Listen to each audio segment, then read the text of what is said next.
Hi, everybody. Welcome to the Ask Julie Ryan Show. I'm Julie, your host, and I'm so delighted you could join us today. My intention in doing this show is to provide information, insight, and comfort to people all over the world by helping to answer life's unanswerable questions. We have Mary Reed with us today. Hi, Mary. Thank you so much for joining us. What a delight to have you spend a little bit of time with us and tell us what you've been up to. We were talking before we started recording about how we both have a background in healthcare and all of the synchronicities that we have on the old business model front before we got into woo-woo. Yeah, it's amazing how many lives we can have within a life, isn't it? It is. Yes. Good point. And I always think that we come in to explore things and people think, okay, we have this main script and that's where we're going to explore, and not necessarily. Lots of scripts in one lifetime of things to explore. Yeah. And there's no limit.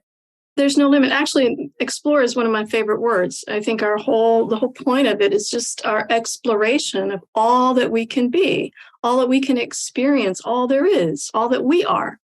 I agree. Absolutely. Okay, everybody, let me tell you a little bit about Mary. For more than 2 decades, modern mystic Mary Reed has viewed our world through the lens of profound mystical events with none other than Jesus, Buddha, and other masters. I mean, let's just cut to the chase, Mary. Let's just go right to the really influential ones here. The incredible details of these events inspire new understandings of the painful past we're outgrowing, the healing present we're already in, and the breathtaking future we will soon claim in our freedom from fear and strife. That's a tall order, my dear, coming in. So you call yourself a mystic. What's that mean to you? I love that question. I love when people ask that question because there's an assumption that people know what a mystic is. And I think lots of people have different definitions of that. First, I should clarify that I don't have any kind of spiritual background. I wasn't raised religious. I was agnostic before all of this mystical stuff began. And all of my experiences and anything that I can talk about only come from direct engagements, these things that started happening uncontrollably more than 20 years ago, which is a direct embodied engagement with divine realms or divine beings.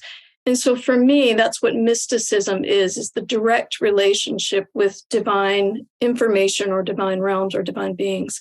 I understand that for some, it's mysticism is the search for that or the exploration of that. But for me, as a mystic, it is the living embodiment of that connection. Well, and I think it's something to call yourself a mystic because in my world, mystic is in the Bible and it's, saints and all these historic figures. So I love the term modern mystic. And I don't think most people know what a mystic is, especially within the context of how religions talk about mystics.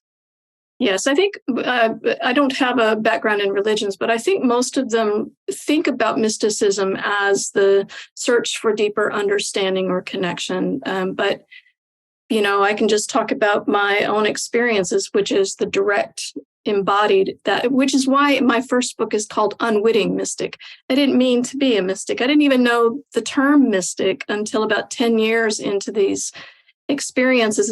And it was a therapist who said, so you realize that you're talking in the way that mystics talk. I'm like, what is a mystic? What does that mean? Yeah.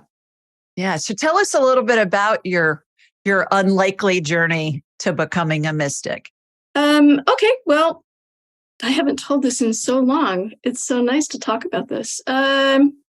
So back when I was normal in healthcare and clinical research in respiratory medicine in the late 90s, 2000, I had a very normal life. All I ever wanted to do was just help people and be kind and that sort of thing. And I had a lot of opportunities to do both of those things in my work in clinical research. And while I had this very big job in clinical research, in the summer of 2000, I started hearing a voice. And it was like this very deep vibration within me that rose up very much sort of like Barry White's bass voice, like this beautiful vibration. And it said, you're supposed to be doing something very important, which of course I already thought I was. And so I'm like, I don't know what that is, but all right.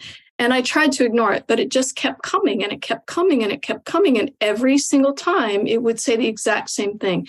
And it would happen at random moments, like when I'm on a call or in the car, in an elevator or whatever. So I kept trying to ignore it. And the more I tried to ignore it, the more persistent and pronounced it got. And then there were just a series of events that unfolded that finally led me, after 6 months of that, to realizing that I really needed to try to get some help and understand this. And so I called a psychotherapist friend of mine in Little Rock, Arkansas. I was living in DC at the time. And I said, look, I'm having this strange thing going on. I don't understand. And she's like, oh, no problem. We'll just put you under hypnosis for a little bit and we'll see if we can dive into that and see what's happening.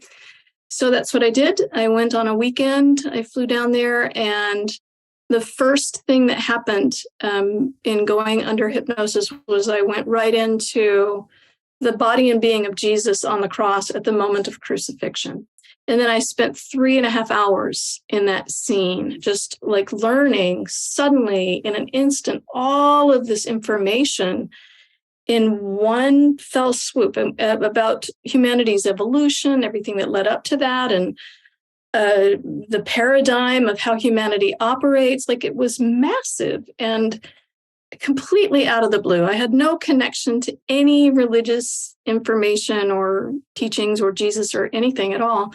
And so then the next day, we went back into hypnotherapy again. And in that one, I went and met my soul group and had this meeting with what turned out to be Moses about the conflict nature of our world and all of this. And it was just sort of piggybacking on everything that had happened the day before that in the crucifixion. So I started out with these two huge experiences.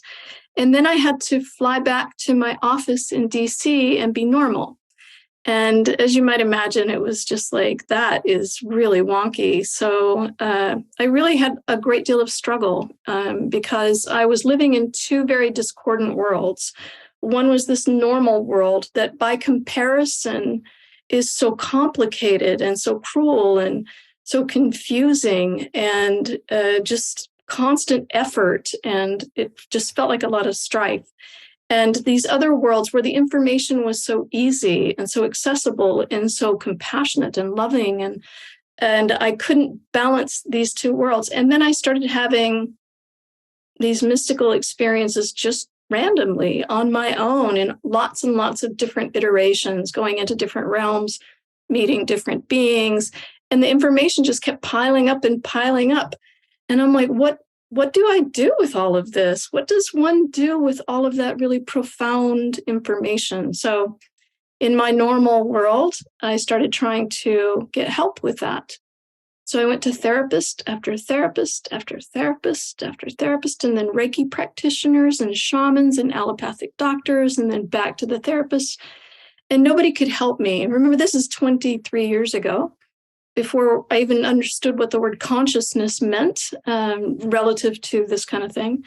And none of the therapists had the resources or the skills to help someone like me to understand, why is this happening? How is this happening? And most of all, what do I do with all of this? I don't have a religious background, so I don't have a language framework to put things in. I don't have a community to talk to about it. I couldn't get any help at all. So the first 10 years of this journey were massively confusing. And then right around the 10th year of it, all of my normal world just completely crashed. All of the successes of my normalcy, my job, my home, my money, my family, my relationship, everything just crashed. It was like the eggs just dropped. And there was no way to put any of that normalcy back together. And all the while, this spiritual stuff is just continuing and pushing and pushing. And so that ended up flipping my world completely upside down. It ended up in a very serious suicide attempt in December 2011. And I took 97 prescription pain and sleeping pills with 3 glasses of wine. I said my prayers, and I just laid down and thought that that was it. And then 2 days later, I just woke up. I just woke up on my own. I was very sick. I had no ability to control my motor skills, but I was alive. But I still woke up into the same 2 worlds that I went to sleep in. And it was finally then, March 26th, 2011, that I finally just quit. I quit any idea of being normal. I quit trying to fix anything, to figure anything out, and I surrendered in the most supreme way possible. And I remember sitting on the end of my couch and saying, God, you can see I have no idea what I'm doing. If there's something that you all need me to do, that very important thing that I'm supposed to do, then you're going to have to lead the way. I can't be the project manager for my life anymore. And in that beautifully, deeply, authentically surrendered state, all the doors just started flying open one by one by one. And suddenly there was this whole mystical journey unfolding. And strangely enough, within 6 months of that suicide attempt, first of all, I was perfectly fine. And second of all, I was invited to India to speak with a high Tibetan Lama about my experiences. He recommended I stay. I ended up moving to a nunnery, a Buddhist nunnery in the Himalayas in India. Now, I've worked a lot around the world, and India was always at the bottom of the places that I had any interest in going because I thought it was too spiritually woo-woo, and I didn't want anything to do with that. But in my surrendered state, that's exactly where I ended up, and it was home from the moment that I put my foot down there. It was wonderful. So from there, I was 7 years in that nunnery, and then I moved back to the States just a year before the pandemic hit. And here I am, still in the States now. So it was a slow transition. And then once the journey, the mystical journey finally was allowed, it really accelerated. And so it's been a pretty easy, relatively speaking, pretty easy path since that surrender. Fascinating, i.e. the shaved head, right? Is that where you first did that in India? No, actually, no, this has been such a great unexpected lesson, this shaved head. So when my life crashed and my money went away, I lived a very executive life. I liked my highlights and my frequent haircuts. And so I was in the shower one day, my hair was getting long and messy and I needed a haircut and couldn't afford it and the highlights. And I'm like, I literally had this thought, it would be so much easier if I could just shave all this off and not have to worry about it. And then I'm like, well, I'm a grown woman. I can shave my head if I want. So I got out of the shower, I got my dog clippers, and I shaved my head. And the moment I shaved it all, and then I looked up in the mirror and I'm like, oh, what have I done? What have I done? And immediately I got that was a lesson in self-acceptance. Okay, so now who am I in the world like this? If I'm not this perky, blonde highlights executive, but I'm this, now what happens here? How do I look at my self-acceptance? And then I went to CVS to pick something up. And when I walked in the door, I immediately saw people react differently to me. People, first of all, thought I was sick. So there was a little bit of pity. And then people who could see beyond that and think, oh, I don't think she's sick. I think she's rebellious. And then there would be a little bit of, that whole. So suddenly it was a lesson in my relationship to other people, right? And how I am, what am I with people's reactions to me, right? Here again, the self-acceptance, right? So it's just layered with these lessons. And then shortly after that was my suicide attempt. And then 6 months later, I ended up living in a nunnery where all the women shaved their head.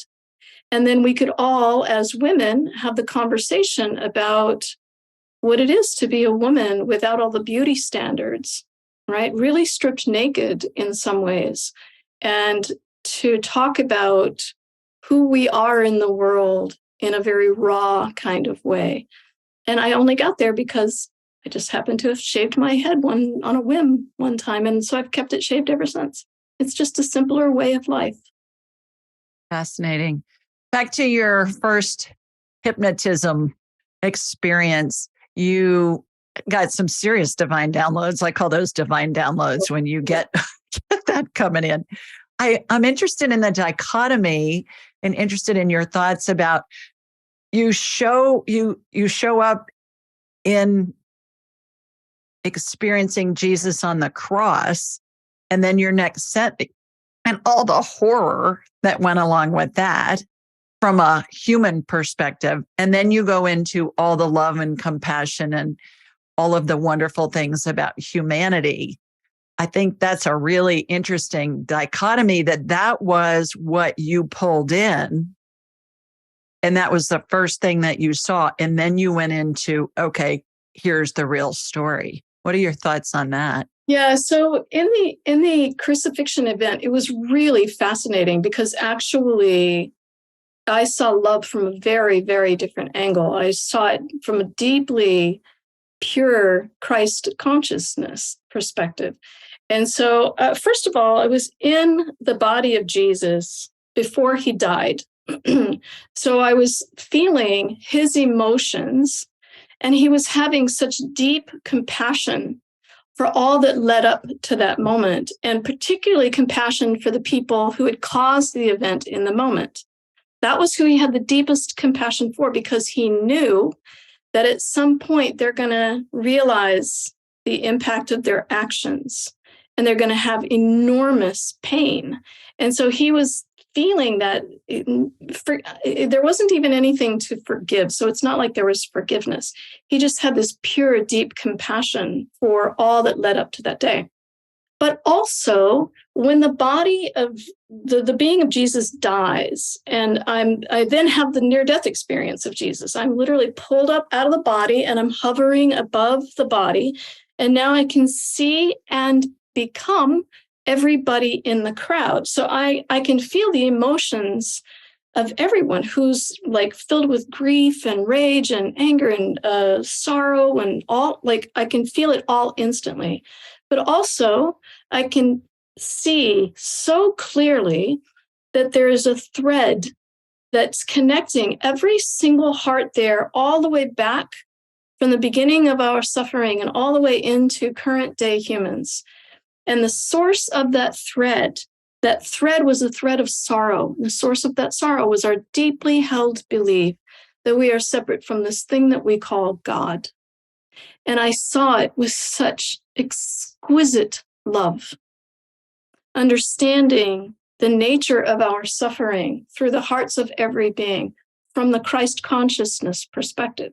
So there was love throughout all of it. I understood, I watched the momentum of all of the conflict and the domination mindset that led to the crucifixion and the decision of humanity to continue on in that mindset, because collectively humanity hadn't made a different choice yet.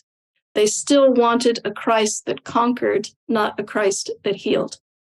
So we continued on in this sort of conquering mindset in the name of Christ,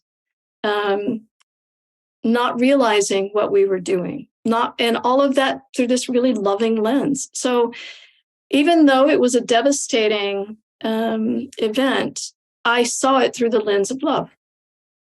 So it was, and that's how all of my experiences happen. All of them, they all are seen through the lens of love, even if it's a really tragic event.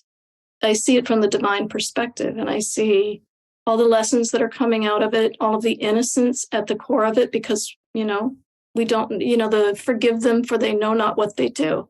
Yes, exactly. Well, and that's what I hear from Spirit all the time, is that all spirits are pure love.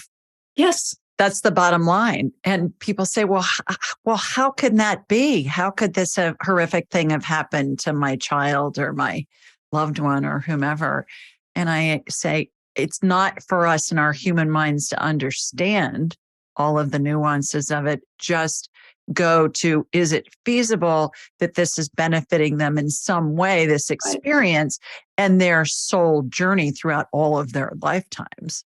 Right. I don't think we're supposed to understand all of this stuff in our human capacity. We're here to have the human experience and have spirit guide us in the human experience. And then that's how our spirit expands.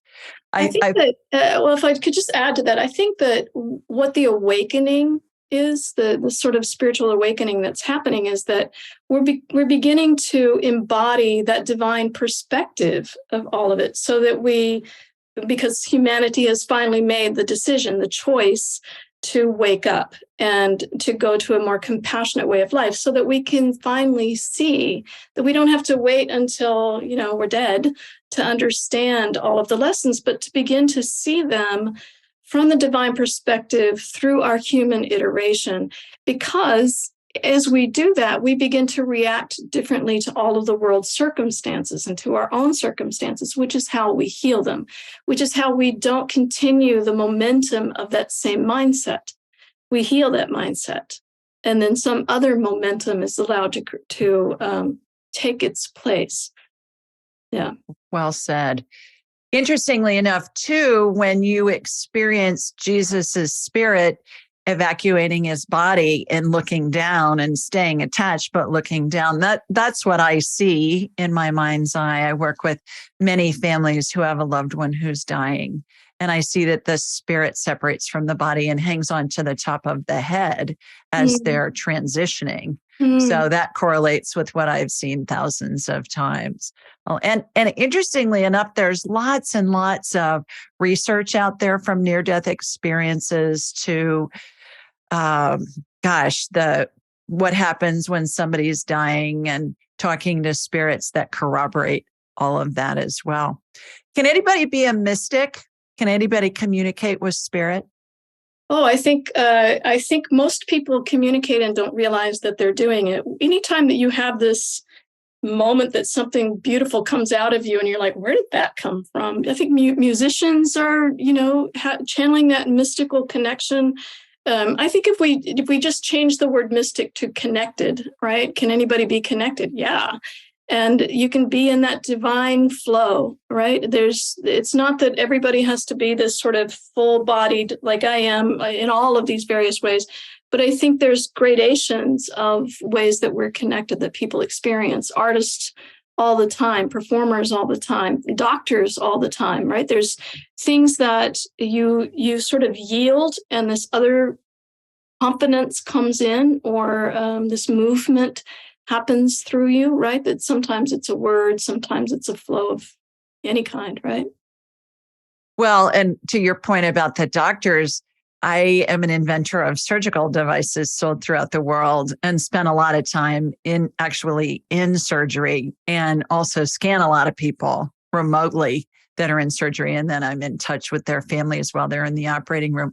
And there are always surgeon spirits that are over the head of the actual spirit, of the actual surgeons. And those spirits are advising those surgeons. 100%. So I could see it when I'd scan a surgery situation when I was in the actual operating room. And then I do it remotely all the time now. And it's interesting, depending on how complicated the surgery is, how many surgeon spirits are there. Sometimes I'll see 2 or 3.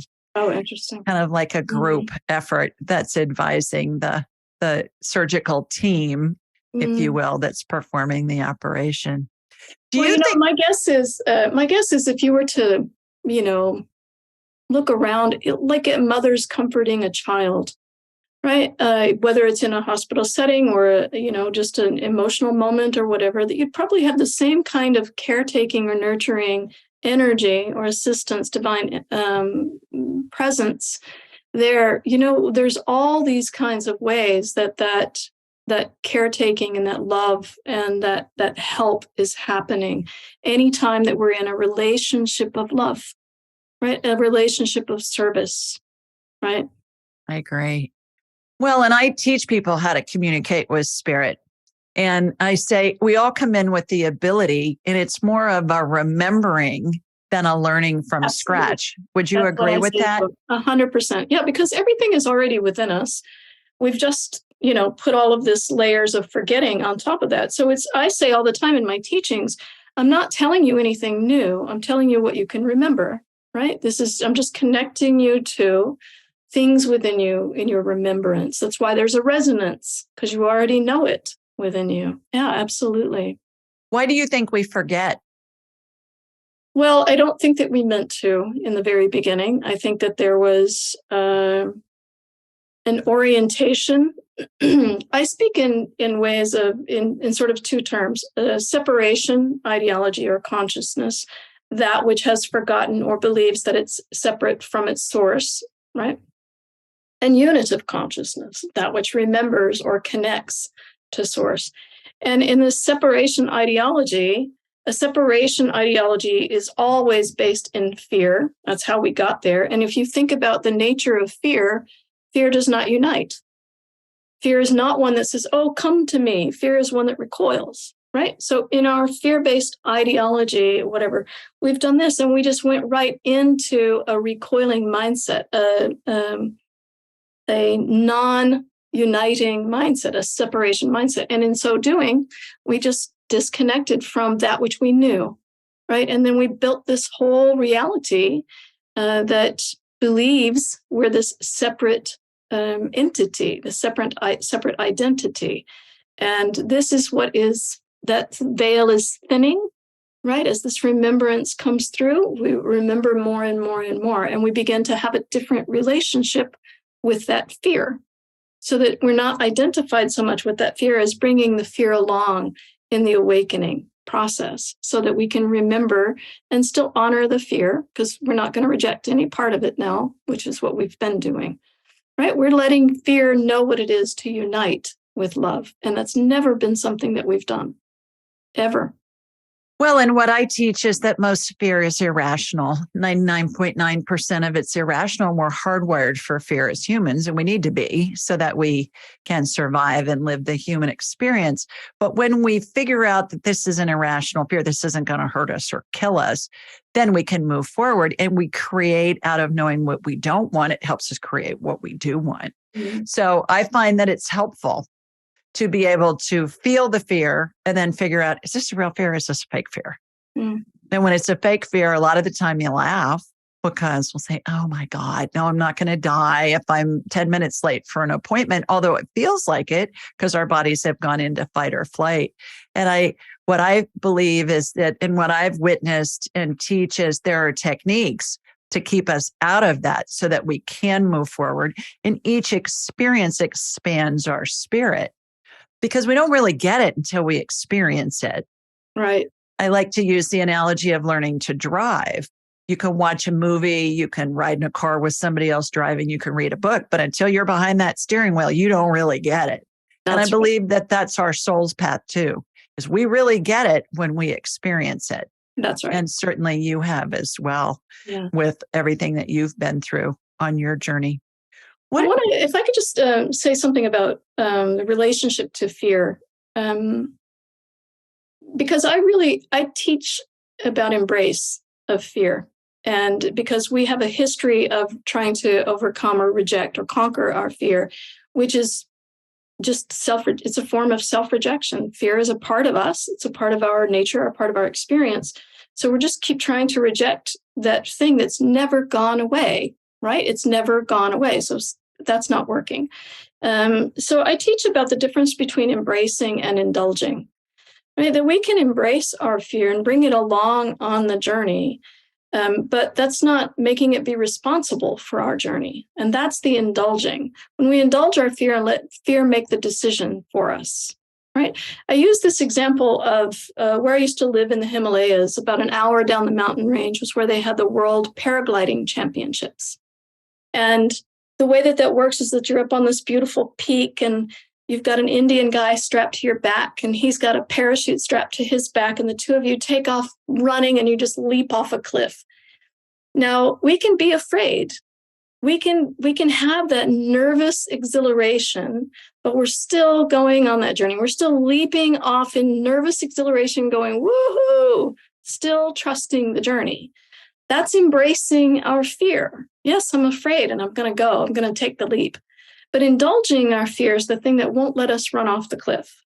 It's the thing that holds us in place and says, no, it's not safe to go. And now we've made fear make the decision for us.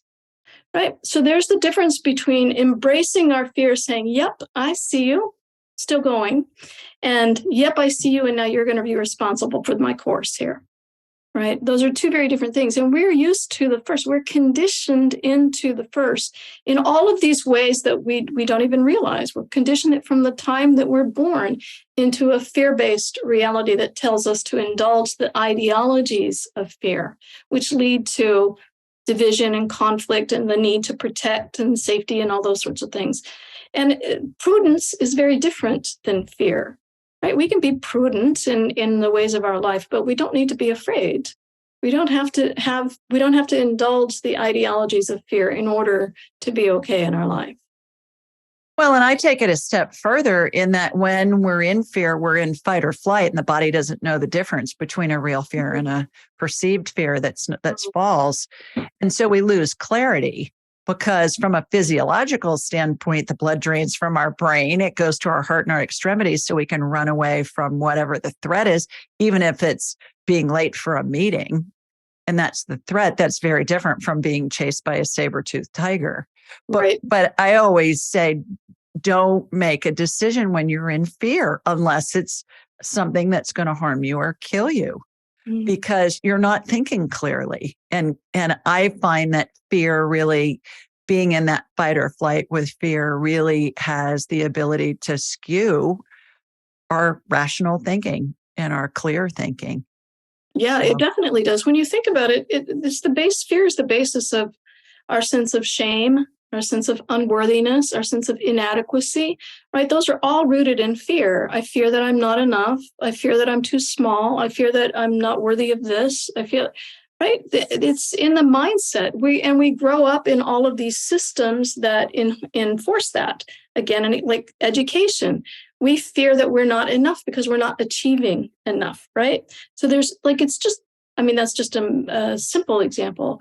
We have all of these expectations of the ways that we're supposed to be, and we fear that we're not living up to them, right? To the world's standards. So it's insidious in our way of being, right? It's far less overt than people realize. And when we begin to just settle into a calmer, coming out of the mind and into a calmer state, we begin to see all the ways that fear is threaded, through the ways of our being and through our decisions and our why we do what we do and the way that we do it, right? My hair is a very good example. We were talking about my hair, right? I don't have a fear of what people think anymore because I had the opportunity to look at all the fears that were associated with that, right? All of these fears about what will people think?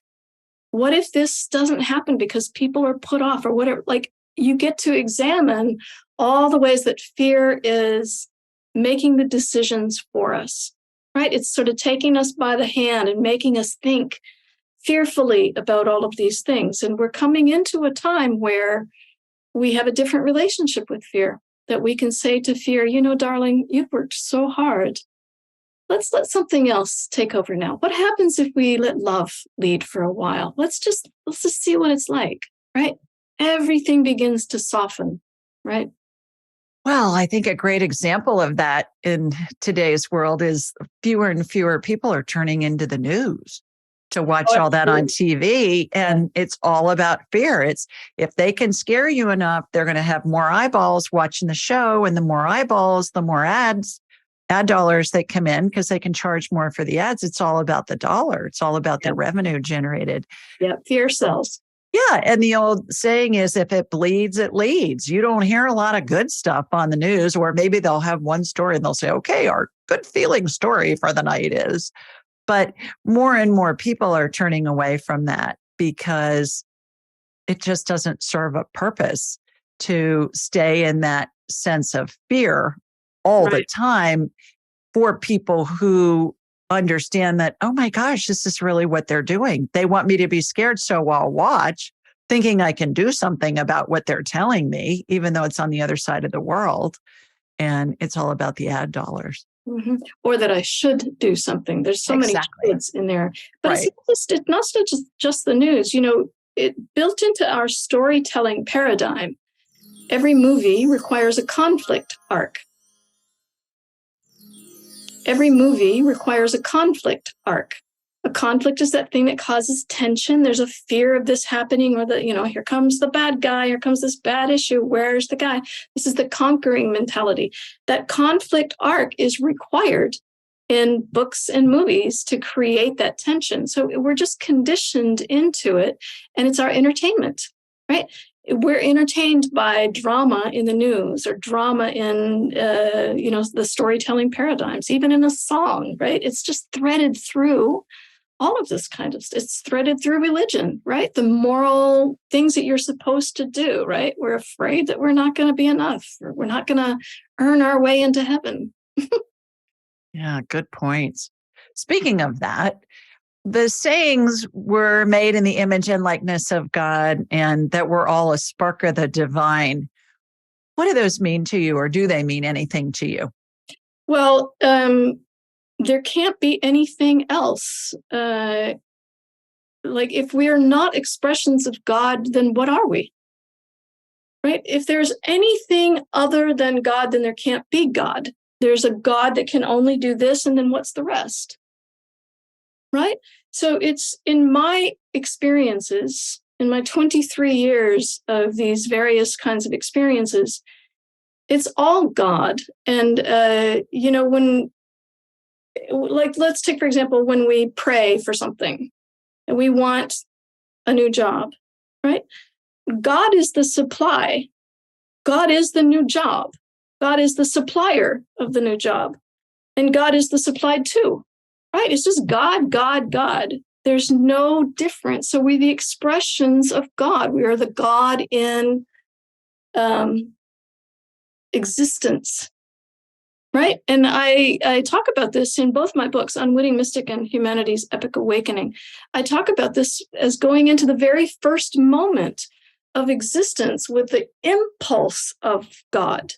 The first impulse is simply a movement of God seeking to be all that it is.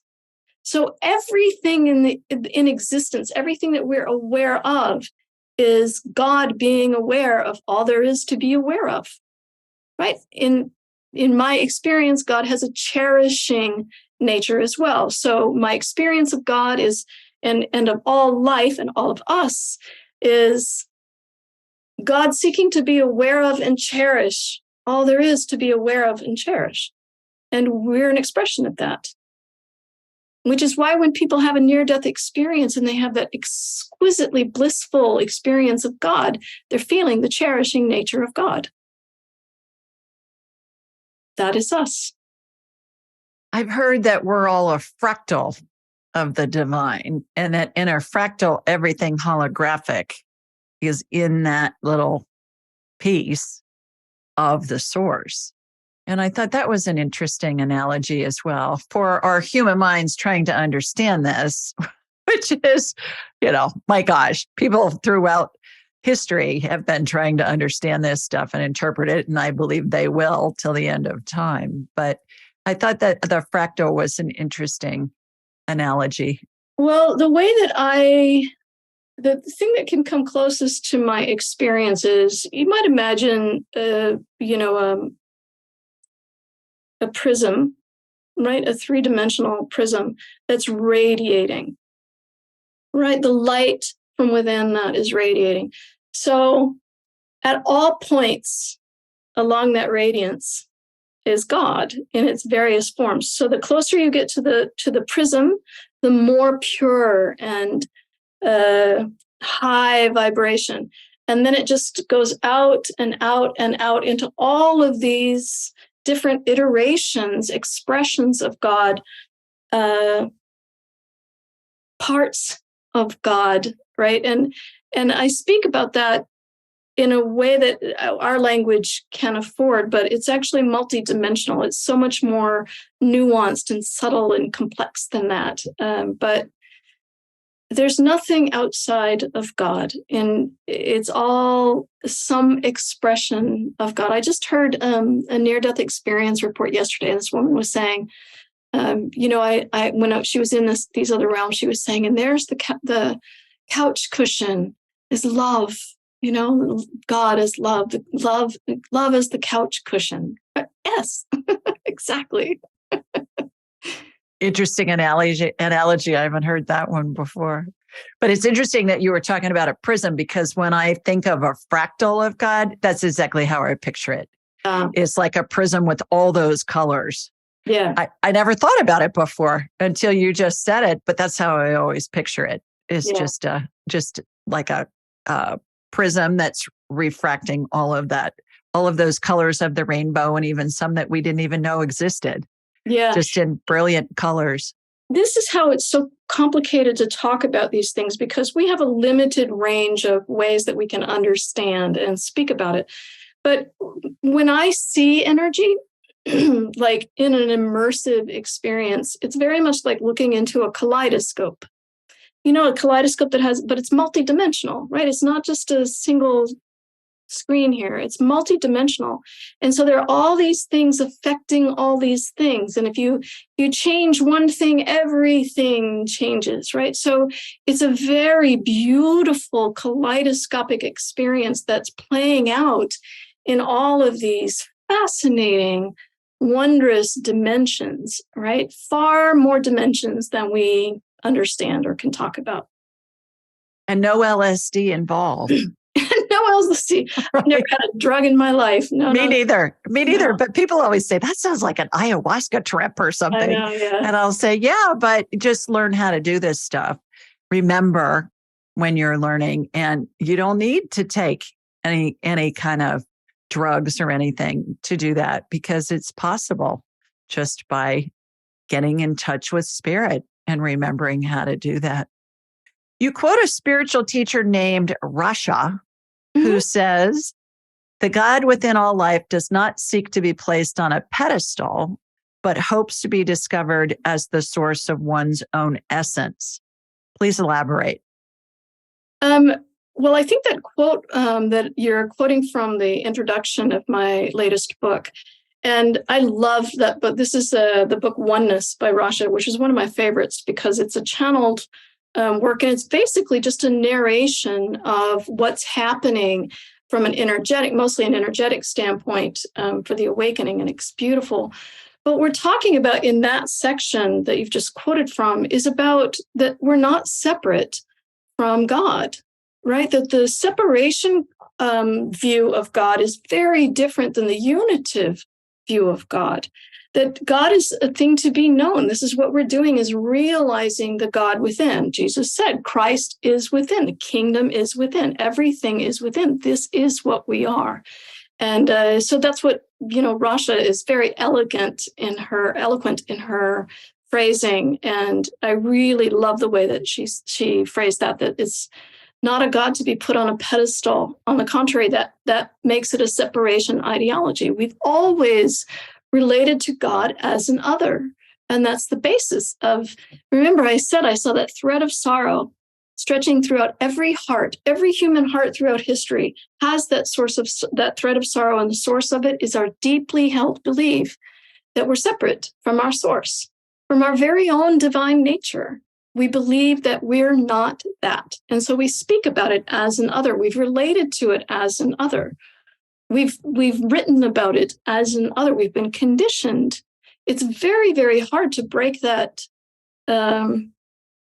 that conditioned relationship to it as an other, to really realize it, that we're the expression of it, right? This is the whole thing, is that the awakening is coming into ever more of our realization of all that we are, all of the godness that's going on as us or through us.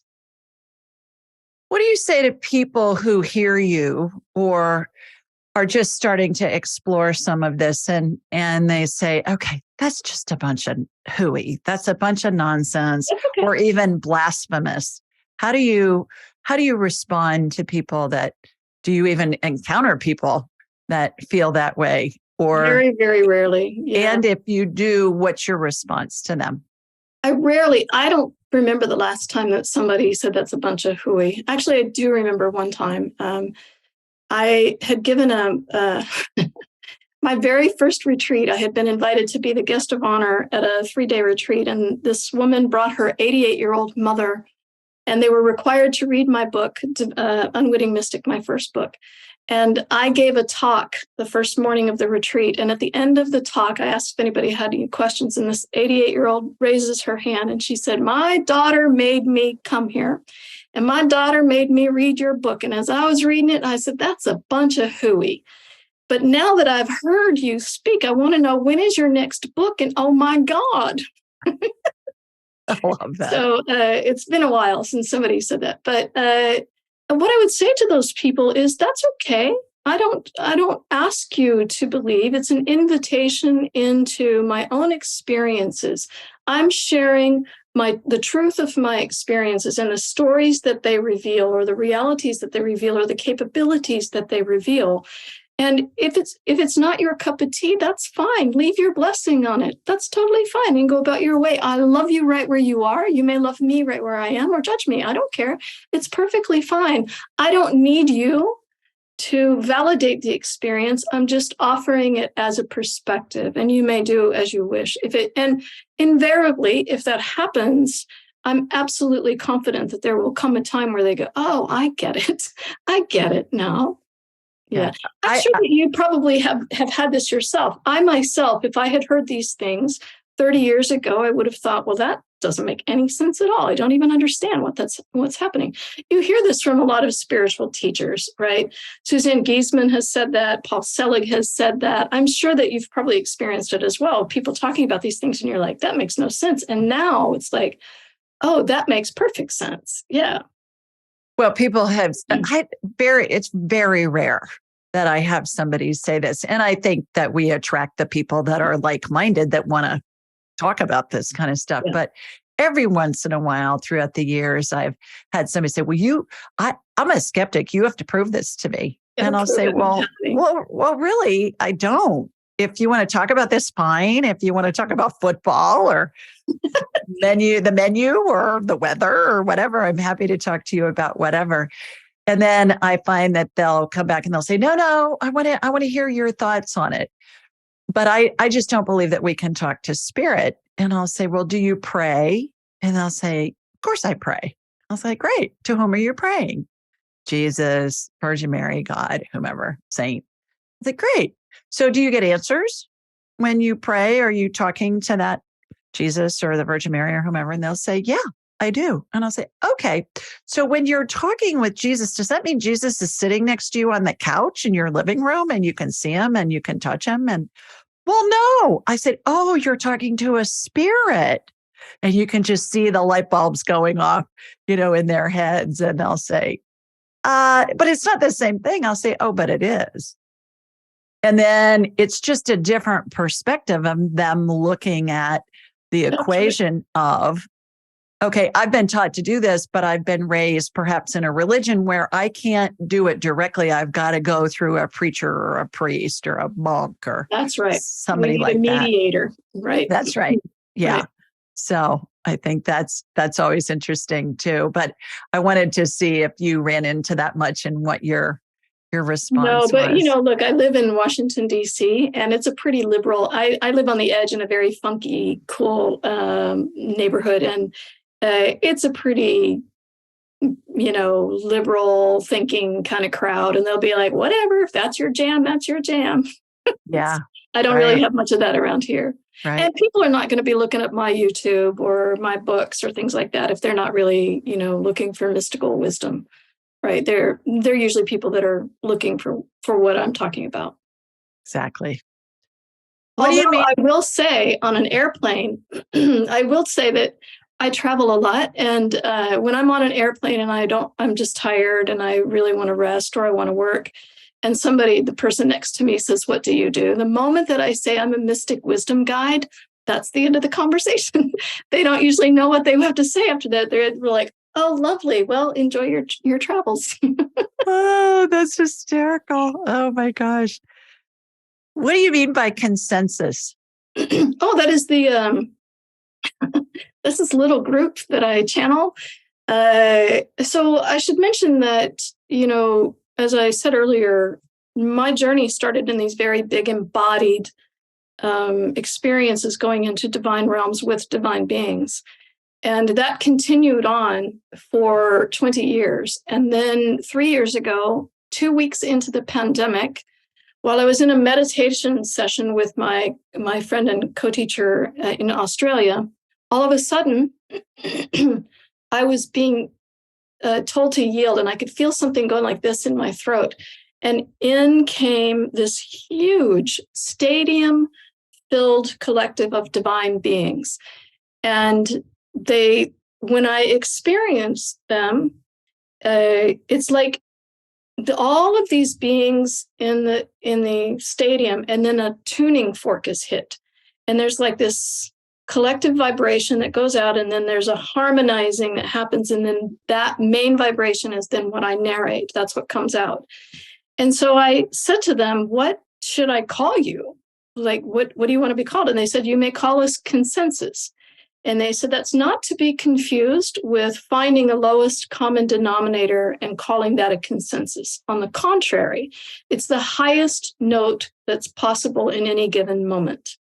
So I narrate the highest note of wisdom that they want to share or information that they want to impart in any given moment. So that's what consensus is. And every time that I channel every week with my private community. I channel in consultations with people individually. And I'm getting ready to do my first live channeling workshop up in Pennsylvania in June. And every time that I do that, it's a different composition of beings in the stadium, because they always say we're only here for what's happening in the moment. And in that moment, it may be different light beings that are needed. So there's always some composition of masters and archangels and various light beings. Sometimes people see their relatives in there. And yeah, it's always changes. And they're a very lively, jovial, happy bunch. They're really extraordinarily, as you might imagine, exquisitely loving. And full of joy. Full of joy. Full of joy. Yeah. They're very lighthearted, and that's very much a key aspect of their teachings, is to remind us to lighten up, that this doesn't have to be so damn heavy, right? We always make it such a burden, this spiritual journey of having to trudge through everything. And they're like, this can be so fun, right? The spiritual journey and life itself has a lot of playfulness just inherent in it, in our own nature, right? God is very playful. You can be quite ornery, actually.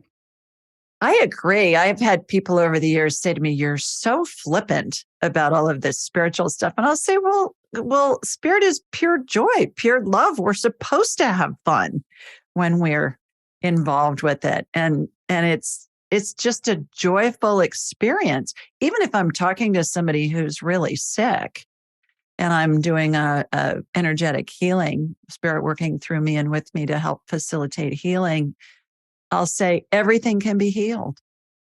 And sometimes death is the healing. Mm-hmm. That's right. But it's all done with joy. And it doesn't need to be this morose, depressive thing when we're working with spirit. It never is when I'm working with spirit, ever, in any situation. Yeah. Well, you don't hear, in near-death experiences, you don't hear people coming back and saying, "Man, they were all so weighty and serious and arguing and all that." They never talk about that. They say, "Oh man, it was so light and joyous and loving," right? That's our nature. Good point. We're the serious people over here. Yes. I did a channeling the other day, and somebody asked about what the soul was, and I was talking. They asked why we keep coming back as humans if our soul is complete. And I said, and in the channeling, they said, "Who told you a soul was complete? The soul is here to learn and have fun and explore. And the soul is the fun one. It's the one that comes down here to just like see what all can be gotten into, right?" Well, and I hear that so often from spirit, is that we see things as good or bad, right or wrong, horrific or wonderful. And they just see it as an experience, and they see everything as fun. And we think, whoa, how's that work? How could that be fun if somebody's suffering? Well, because they don't judge it. They just see it as an experience, and we create out of every experience. When we know what we don't want, it helps us create what we do want. I always tell people, Mary, when you don't have any feelings that feel bad, you're dead, because that's how we create. You're dead when when you have only joyful feelings, because that helps us expand. Yeah. But also from the divine perspective, they have a greater context. Right. We're seeing it in just our little individual experience, right? But they have the greater context of all that's being set in motion, or all that's been in motion that is now expressed and now opportunity for healing, and all the ways that it's impacting everybody who's interconnected with that, not just in this moment, but in the future, and everything that's going to play out, all the directions that are taken as a result of that experience. And so in all of that, it's a service to love in this way. It may seem like a really extraordinarily painful experience to love, or service to love in this way, from this particular perspective. From the greater perspective, there's so many other things happening as a result of it, or at the same time as it, that have a completely different impact. Well, and I think most people can attest to having experienced something that was perhaps awful in the moment or for a period of time. And then they look back at it and they say, okay, well, this is how it benefited me. I'm glad that happened, even though it wasn't fun going through it. It was awful going through it, but it's benefited me in this way, or benefited somebody else. I mean, I speak from a lot of experience of devastation, right? And the pain of that led to a suicide attempt. And while I would never want to do it that way again, it definitely, it was the catalyst too. And it was a necessary catalyst, because I had tried every way except the ultimate surrender, right? I had tried every other option, and it wasn't getting me to where I needed to go.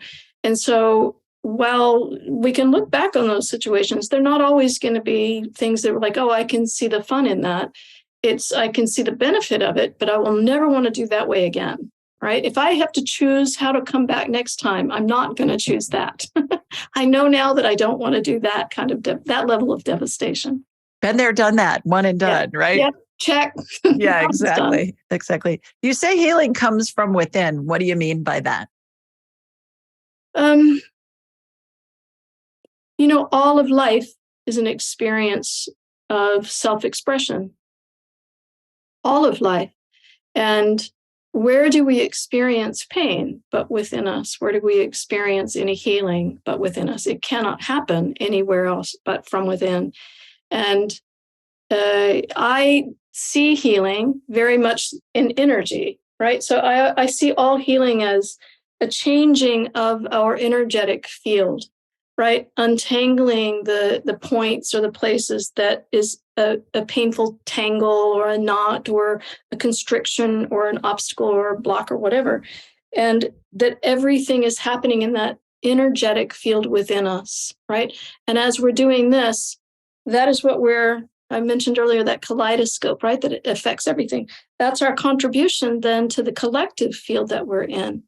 Right. So everything is coming from within each of us, in our projection out, this rippling out that we're doing then is then going to change our world, what we're manifesting as a projection of all of this that's inside. So healing is always an inside job. And the direct route to the healing is when we go inside and we connect. We connect with our divine presence and let that healing happen far beyond the mind, so that the mind doesn't have to sort through all of the details and figure everything out. And that's the effort. That's what consensus calls the path of effort. And that's how we've been trying to do it. And this is the path of ease, that when we go in and we connect, everything just does the work for us, right? We're carried in that rising tide within that we didn't have to do. Everything gets to sort of feel that connection and expansion and the healing inherent in that. Well, along those lines, I tell everyone with whom I work who is asking for a medical intuitive scan and energetic healing that nobody heals anybody else. We all heal ourselves. No doctor, no medical provider, no shaman, no healer. I'm not going to do it. We're facilitating that person healing themselves. And I use the example a lot of at the end of a surgery, the doctor's going to close the incision with sutures and staples. Well, the doctor doesn't make the patient's skin grow back. The patient makes their own skin grow back. Yeah. And much like this, that's how we heal. So healings can integrate instantly. They can take days, weeks, months. They may need some kind of complementary care like change in diet, physical therapy, whatever. But certainly it's always our spirit's prerogative to utilize a healing in a way that's going to best facilitate whatever it is our spirit's exploring at this time. Yeah. And along the lines of bypassing the conscious mind, I completely agree with you, because especially in medical energetic healings, I see the healings and they come to me in symbols. Like I may say, okay, your elbow looks like a bowl of whipped cream or something crazy like that. Yeah. But what it does is we're bypassing the conscious mind going, oh, this can never work. How does this work? Whatever. And we're going into the subconscious. And I have so many people say, oh, I love your analogies. You explain it better than any doctor has ever explained it. And that is, honest to God, how it comes into my head. Yeah. I mean, I'm seeing different visuals and describing it sometimes based on things that the client or the patient will they will understand easily. For instance, I was talking with somebody who was a race car driver recently, and I was talking about their lymph fluid, and I was talking about that. Imagine that there was a coating of what looks like fat from broth on top of the oil. And these analogies are coming into my head, and I'm thinking, I don't know about motor oil. Yeah. I know that my car needs it, but I don't know what motor oil looks like, you know, if it has stuff on it. So oftentimes I'll get analogies with not only healings, but also other information for the person with whom I'm working that will pertain exactly to what their frame of reference is so that they can understand it. Now, just as a person who can do that, isn't that fun? Like, so to fun. Me, that's such a part of the joy of this kind of work that we do. It's funny to call it work, but this kind of thing that we have, that's like, you could never dream that up, right? It's just coming through in this beautiful information. And as it's happening, I'm sure the same is happening. It's like, that's fascinating. That's really cool. I love when the story is being told or the wisdom is being conveyed in all of these different ways, whether it's a narration, whether it's an image. And I love when the imagery comes through, that it's the perfect thing that's perfect in that moment for this person or this teaching or whatever. I love when that happens. I love it. Well, and it appeals to my inventor brain. So if I'm working with somebody and I'm seeing something new that I haven't seen before, which I do all the time, I'll say, oh, that's cool. I haven't seen this before. Yeah. And then it's like I'm seeing a new type of a healing, and then I'll see it with other people from there on. So I'm reaching into a different healing modality. Great example was early on, I would see if somebody needed a new liver or a kidney or something, I'd see an OR scene, what I was used to. I'd see the donor patient. I'd see the organ get harvested from the donor patient. I'd watch the diseased organ get removed from the patient who was getting the new kidney, let's say. I don't see that anymore. Now, fast forward, everything's generated with stem cell energy. Well, when I was seeing that organ transplant with the donor patient, nobody had ever heard of stem cells before. So it's interesting to me how the analogies are coming in and the symbolisms coming in based on my frame of reference for what's happening so that I can understand it and I can interpret it.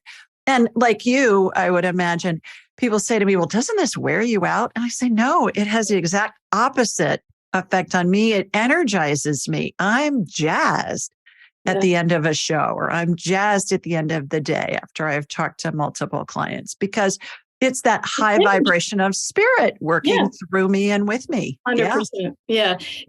When, I used to be, before I began channeling, The only way that I knew it's always been weird for me to say that I'm a teacher. I mean, I am a teacher, but I teach only from experience. I don't have I have an online degree, like online. But I could only teach through telling the stories of my experiences until I started channeling.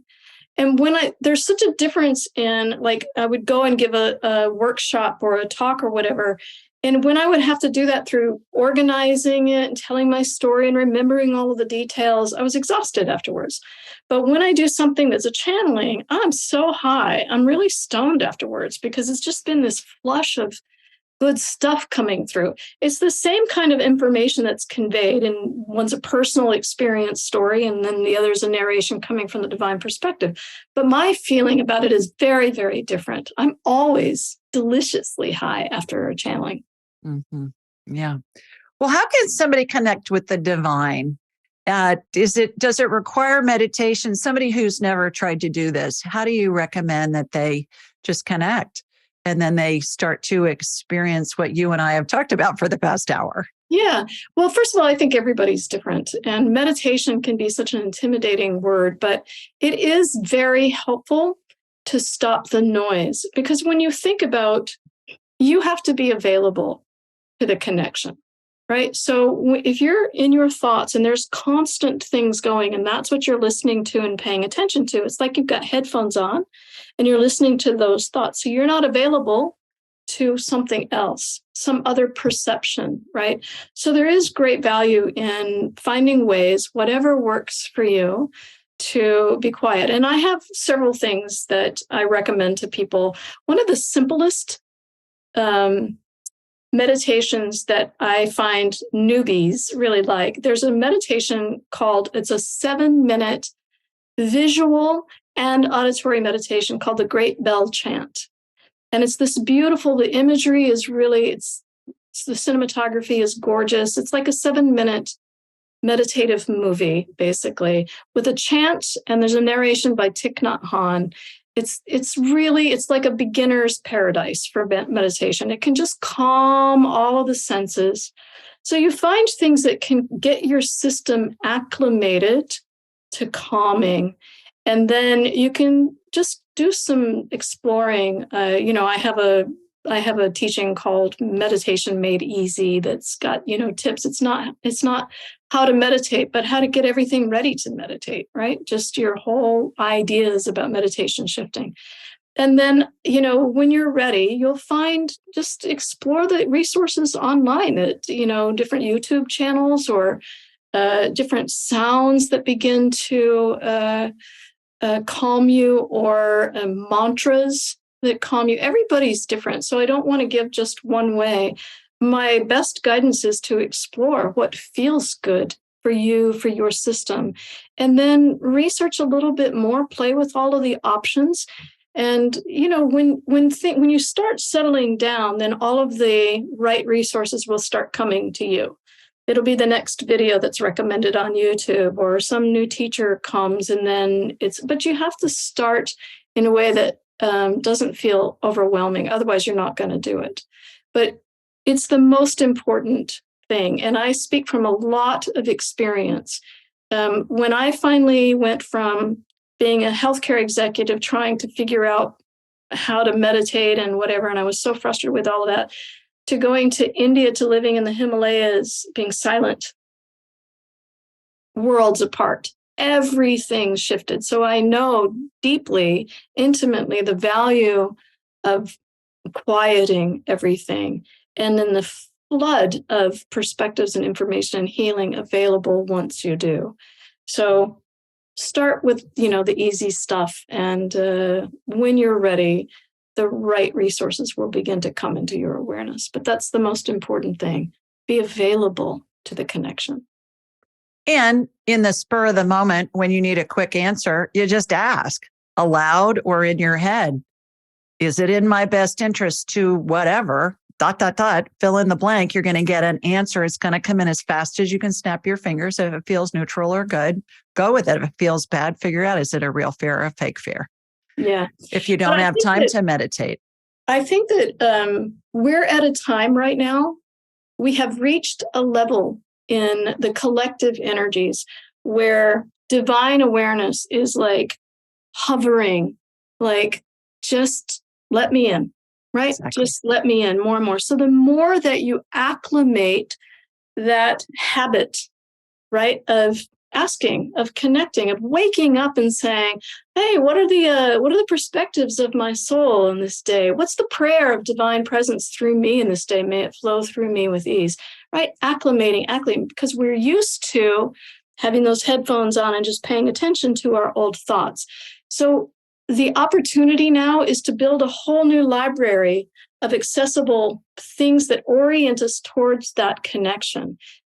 The collective energies are ripe for that right now. So I really strongly encourage everybody to think about, what are your habits of, thinking or connecting, asking for that guidance, or thinking about the possibility of that connection.